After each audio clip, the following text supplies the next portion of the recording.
I am nervous. আসলে আমি nervous. আমি আমার লাইফের বোধহয় কখনো এরকম নার্ভাস ফিল করিনি।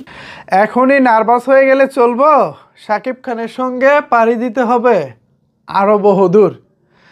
সম্প্রতি মেগাস্টার শাকিব খানের বিপরীতে নতুন একটি সিনেমায় চুক্তিবদ্ধ হয়েছিলেন তানজিন তিশা।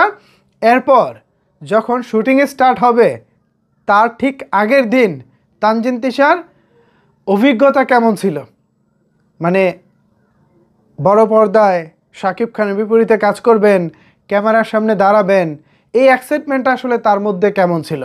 যদিও ক্যামেরার সঙ্গে তার বোঝাপড়া নতুন কিছু নয়, ছোট পর্দায় তিনি প্রায় এক যুগ কাজ করে ফেলেছেন, তারপরেও বড় পর্দা বলে একটা কথা আছে।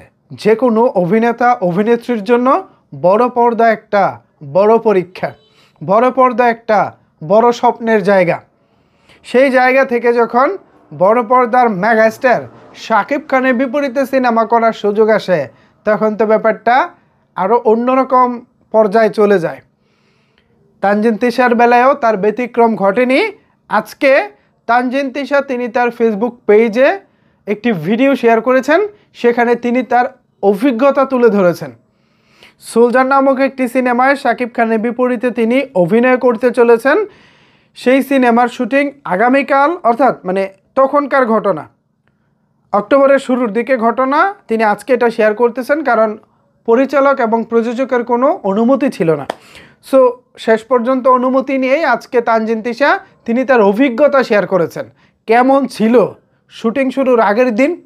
তানজিন তিশাকে বেশ এক্সাইটেড দেখা গেছে, পাশাপাশি তিনি বেশ ভয়ে ছিলেন।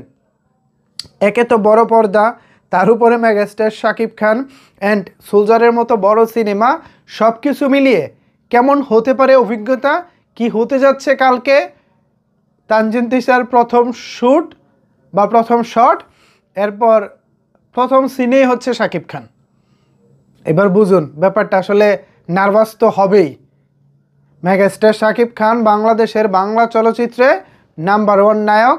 তিনি আসলে কেমন, বাস্তবে তার বিহেভিয়ার কেমন, তার অ্যাটিটিউড কেমন, এগুলো আসলে অনেকেরই তো অজানা থাকে। নতুন যখন কেউ কাজ করতে যায় তখন অনেকেই তো একটু ভয়ে থাকে। তানজিন তিশার বেলাও তার ব্যতিক্রম কিছু ঘটেনি বা ব্যতিক্রম ছিল না। তানজিন তিশাও ভয় পেয়েছেন, ভয় পাচ্ছেন। ঠিক সেই জায়গা থেকে আগের দিন কেমন ছিল তার সময়টা, সেটাই আজকে তিনি তার ওই ভিডিওতে শেয়ার করেছেন। আমার কাছে ভিডিওটি ভীষণ ভালো লেগেছে। আপনারা চাইলে তানজিন তিশার ফেসবুক পেজে গিয়ে ভিডিওটি দেখতে পারেন। আপনাদের কাছেও বিষয়টি খুবই ভালো লাগবে, কারণ একজন নায়িকা দীর্ঘ প্রায় 15 বছর ছোট পর্দায় কাজ করেছেন, অসংখ্য মডেলিং করেছেন, টিভিসি করেছেন। সেই জায়গা থেকেও বড় পর্দার প্রথম যাত্রা হিসেবে তিনি যতটা নার্ভাস ছিলেন তা সত্যি উপভোগ করার মতোই ছিল।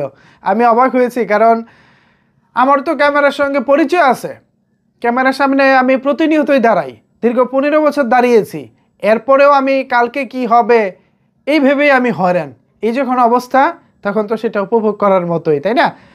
যদিও এরপর তানজিন তিশা ক্যামেরার সামনে দাঁড়িয়েছেন, বেশ ভালোভাবে কাজটি মোটামুটি শেষ করে এনেছেন, আর অল্প কিছু কাজ বাকি আছে। এখন দেখা যাক ফাইনালি আমরা যখন সোলজার পর্দায় দেখব, বড় পর্দায়, তখনই আসলে বুঝতে পারবো মূলত তানজিন তিশা এবং শাকিব খানের কেমিস্ট্রি কেমন ছিল। সো ভিউয়ার্স, তানজিন তিশা শাকিব খানের কেমিস্ট্রি কেমন হবে বলে আপনি মনে করেন, জানাতে পারেন আপনার মতামত নিচের কমেন্টস বক্সে। ধন্যবাদ সবাইকে এতক্ষণ আমার সাথে থাকার জন্য।